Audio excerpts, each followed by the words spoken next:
It's been going around that kratom can cause liver damage and people are worried about it. Makes sense. I'm here to shed some light. It's kind of what I do. I talk about alternative medicine, comparing to things that we have as options, chemical options, over-the-counter stuff. I shed some light, and that's what I'm going to do on this topic. Now, as I say in all my videos, I'm very transparent, I'm very honest. Kratom's not for everyone. Okay? There are side effects, there are bad things that could happen to someone's body when taking it, just like anything else, like caffeine. There's people that react really bad to caffeine, that they can't have any. Their body freaks out, it's just too much. So caffeine's not for everybody. So taking that into consideration and actually realizing, yeah, that's true. There's people that actually die from Tylenol, like 20,000 people a year. It would be smart enough to not demonize something when there's things that we embrace on a daily basis that's actually worse than kratom. So let's keep that in mind while we proceed with this topic. The disease that they're saying people can get is toxic liver disease from too much kratom. And they're saying that that's a cause and something that's being more and more common now with more and more people taking kratom.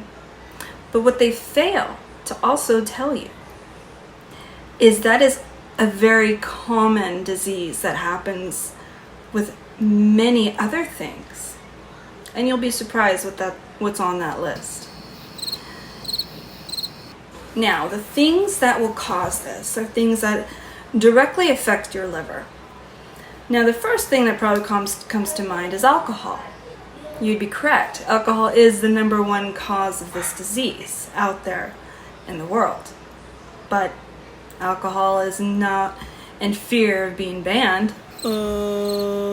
That's why there's a lot of regulations around it, because it could cause damage, and it does cause millions of deaths throughout the nation, throughout the world. The second cause, other than alcohol, that causes this disease is Tylenol and ibuprofen and over-the-counter pain medicine. Now, I have a story, which is kind of interesting story.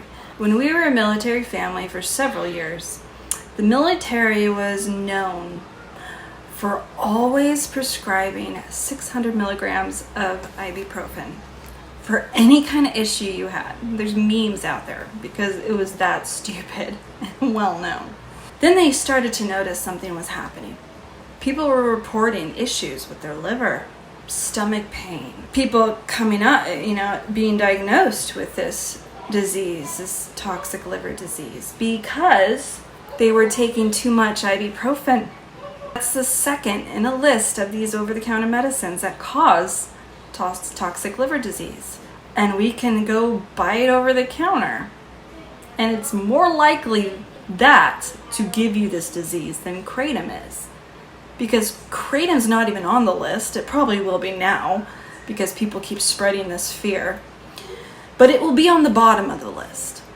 These things will definitely be 2, 3, 4, 5, depending on if you're doing aspirin, ibuprofen, naproxen, all of those things. Anti-inflammatory drugs. Now, what is kratom known for benefiting?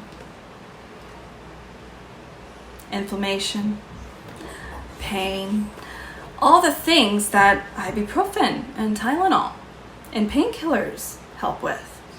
So naturally, kratom would be something that could cause toxic liver disease. No brainer. I'm not surprised. I'll never deny that it doesn't cause it. Of course it would. But there are other things that cause it way before your kratom consumption becomes something to mention. That being said, there are plenty of people that overdo it, and that's where the issue lies. People that drink too much alcohol, that take too much ibuprofen. That's why they never recommend you stay and take something like that for too long, because it will cause liver damage. You know what else is at the very bottom of this list that's on WebMD? Herbal supplements. And you know what's on herbal supplements list? Aloe vera. I know. Dangerous. Ephedra. Yeah. And kava. You know how many times I've read in one sentence the word liver and kava in an article being spread around the internet? Probably once, if that, and it was probably just an accident.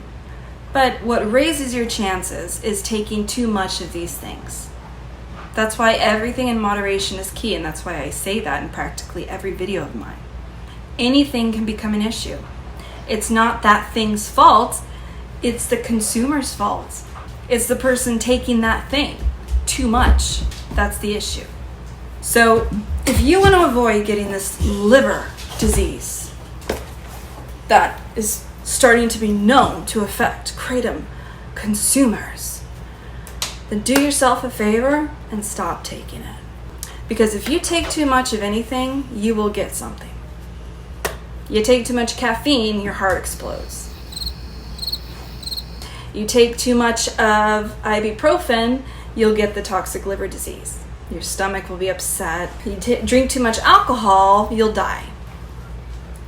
Probably before you get the toxic liver disease.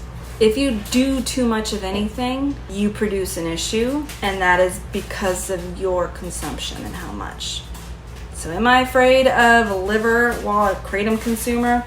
No, because I don't overdo it.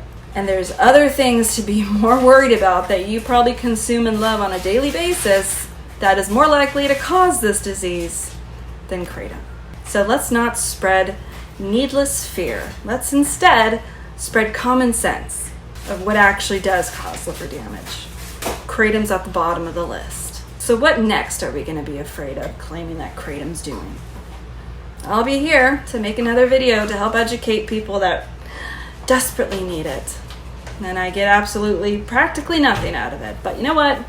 If I could spread truth, even one listener at a time, I'm doing my job. I'm helping keep these natural alternatives as much of as in a good light as possible.